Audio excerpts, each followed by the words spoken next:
Hello guys, welcome to economic classes. Topic history of economic thought. इस topic को detail में आपको समझाया जा रहा है। स्टार्ट करते हैं। सबसे पहले इसका मीनिंग देख लेते हैं। आर्थिक विचार का इतिहास आर्थिक विचारों की उत्पत्ति और उसके डेवलपमेंट से संबंधित होता है। यह आर्थिक सिद्धांतों का एक ऐतिहासिक लेखा जोखा होता है। आर्थिक विचार जो है ये इनके विकास के इतिहास का अध्ययन 3 टाइम पीरियड्स के अंतर्गत किया जाता है: प्राचीन, मध्यकालीन और आधुनिक। आर्थिक विचार के इतिहास को मोटे तौर पर 2 भागों में बांटा गया है। पहला भाग अर्थशास्त्र के एक विज्ञान के रूप में है। विकास से पहले आर्थिक विचारों की उत्पत्ति और विकास से संबंधित होता है, और इसका दूसरा भाग अर्थशास्त्र के विज्ञान के रूप में विकास के बाद के आर्थिक विचारों से संबंधित होता है। इस टॉपिक की डेफिनेशन देख लेते हैं क्या क्या है। प्रोफेसर बेल के अनुसार यह आर्थिक विषयों पर लेखकों के द्वारा छोड़ी गई विरासत का अध्ययन होता है। प्रोफेसर शिम्पिटर का भी मानना है कि जो आर्थिक विचार है वे आर्थिक विषयों से संबंधित सभी राय और इच्छाओं का टोटल योग होता है। विशेष रूप से अलग अलग टाइम पीरियड्स और स्थानों की सार्वजनिक नीतियों से संबंधित यह होता है। शिम्पिटर ने का कहना है कि जो इकोनॉमिक थॉट है वो हिस्टोरिकल अप्रोच के ऐतिहासिक परिवर्तन का पता लगाते हैं। इस प्रकार आर्थिक विचार का जो इतिहास है वो आर्थिक इतिहास और अर्थशास्त्र के इतिहास से अलग है। जहां पर आर्थिक विचारों का इतिहास आर्थिक विचारों के विकास से संबंधित है, वहीं आर्थिक इतिहास किसी भी देश के इकोनॉमिक डेवलपमेंट का एक अध्ययन होता है। अब आता है इस टॉपिक का पॉइंट, थ्योरेटिकल अप्रोच, सैद्धांतिक दृष्टिकोण। अर्थशास्त्र के विज्ञान के अध्ययन में या आर्थिक घटनाओं के विश्लेषण में विद्वानों और दार्शनिकों के द्वारा समय समय पर विभिन्न दृष्टिकोण अपनाए गए हैं, और ये दृष्टिकोण इस प्रकार है। कालानुक्रमिक दृष्टिकोण यानी कि क्रोनोलॉजिकल अप्रोच।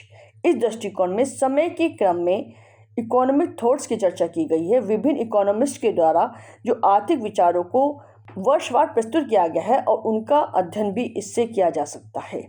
इस अप्रोच में हम विभिन्न प्रकार के जो इकोनॉमिस्ट हैं उनके आर्थिक विचारों में निरंतरता को पा सकते हैं। नेक्स्ट, वैचारिक दृष्टिकोण। यह विभिन्न आर्थिक विचारों के विकास और इन अवधारणाओं के विकास को महत्व देता है। इस प्रकार वैचारिक दृष्टिकोण के समर्थकों को ऐसी विचारधारा में कोई भी रुचि नहीं होती जिन्होंने किसी भी दिए गए विचार को लोकप्रिय बनाया हो। दार्शनिक दृष्टिकोण यानी कि फिलोसॉफिकल अप्रोच। इस अप्रोच को सबसे पहले यूनानी दार्शनिक प्लेटो ने अपनाया था। बाद में इसे प्रारंभिक लेखकों के द्वारा इकोनॉमिक थॉट पर चर्चा करने के लिए अपनाया गया था। नेक्स्ट है क्लासिकल अप्रोच यानी कि प्रतिष्ठित दृष्टिकोण। रिकार्डो, माल्थस, मिल ये प्रतिष्ठित अर्थशास्त्री के हैं इनकी विचारधारा के अनुसार इनका कहना है कि अर्थशास्त्र के नियम एक सार्वभौमिक रूप से सभी जगह लागू होते हैं। नेक्स्ट, हिस्टोरिकल अप्रोच यानी कि ऐतिहासिक दृष्टिकोण। इस ऐतिहासिक विचार की उत्पत्ति जर्मनी में हुई थी, और ऐतिहासिक जो दृष्टिकोण है ये हिस्टोरिकल जो अप्रोच है वो आगमन पद्धति पर आधारित होता है। ऐतिहासिक दृष्टिकोण यानी कि हिस्टोरिकल अप्रोच, ऐतिहासिक विचार की जो उत्पत्ति वो जर्मनी में हुई थी।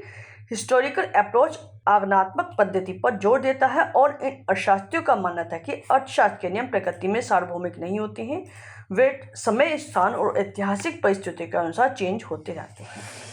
अब आता है न्यू क्लासिकल अप्रोच।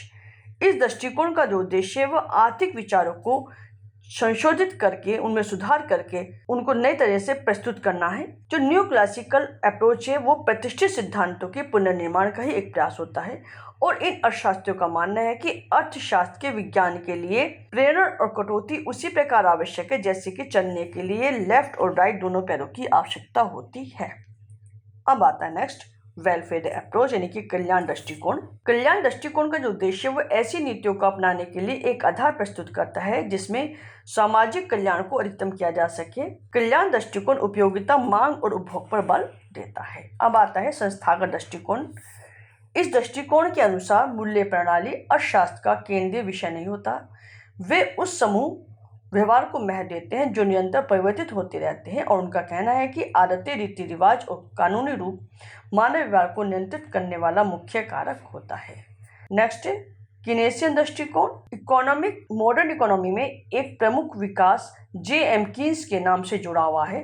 कीनेसियन दृष्टिकोण संपूर्ण रूप से सभी अर्थव्यवस्था पर जो भी समस्याएं हैं, चाहे वो कुल पूर्ति की समस्या हो, कुल मांग की, कुल रोजगार की, उन समस्याओं से संबंधित होता है। Importance of thought of history of economic thought.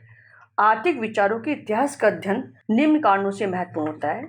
आर्थिक विचार के इतिहास का जो अध्ययन है वो स्पष्ट रूप से बताता है कि जो इकोनॉमिक थॉट है उनमें एक निश्चित एकता होती है और ये एकता हमें पुराने समय से जोड़ती है। इकोनॉमिक थॉट का अध्ययन हमें अर्थशास्त्र की उत्पत्ति को समझाने में मदद करता है और विभिन्न देशों की जो आर्थिक और राजनीतिक नीति हैं उनको आकार देने भी इकोनॉमिक थॉट का एक महत्वपूर्ण योगदान रहा है। जो इकोनॉमिक थॉट है वो समय, स्थान और परिस्थितियों से निर्धारित होते रहते हैं। आर्थिक विचारों का अध्ययन हमें कुछ महत्वपूर्ण आर्थिक सिद्धांतों और अवधारणाओं के निर्माण के लिए उत्तरदायी आर्थिक विचार को जानने में सक्षम होता है। इस विषय का अध्ययन हम लोगों को पहले के आर्थिक विचारकों के द्वारा की गई गलतियों से बचने में मदद करता है। आर्थिक विचार के इतिहास का जो अध्ययन हमें कुछ महत्वपूर्ण सिद्धांतों के निर्माण के लिए जिम्मेदार व्यक्ति को जानने में भी सक्षम करता है। इस प्रकार जो इकोनॉमिक थॉट के इतिहास का अध्ययन विभिन्न आर्थिक विचारों की तुलना के लिए व्यापक आधार प्रदान करने में सहायता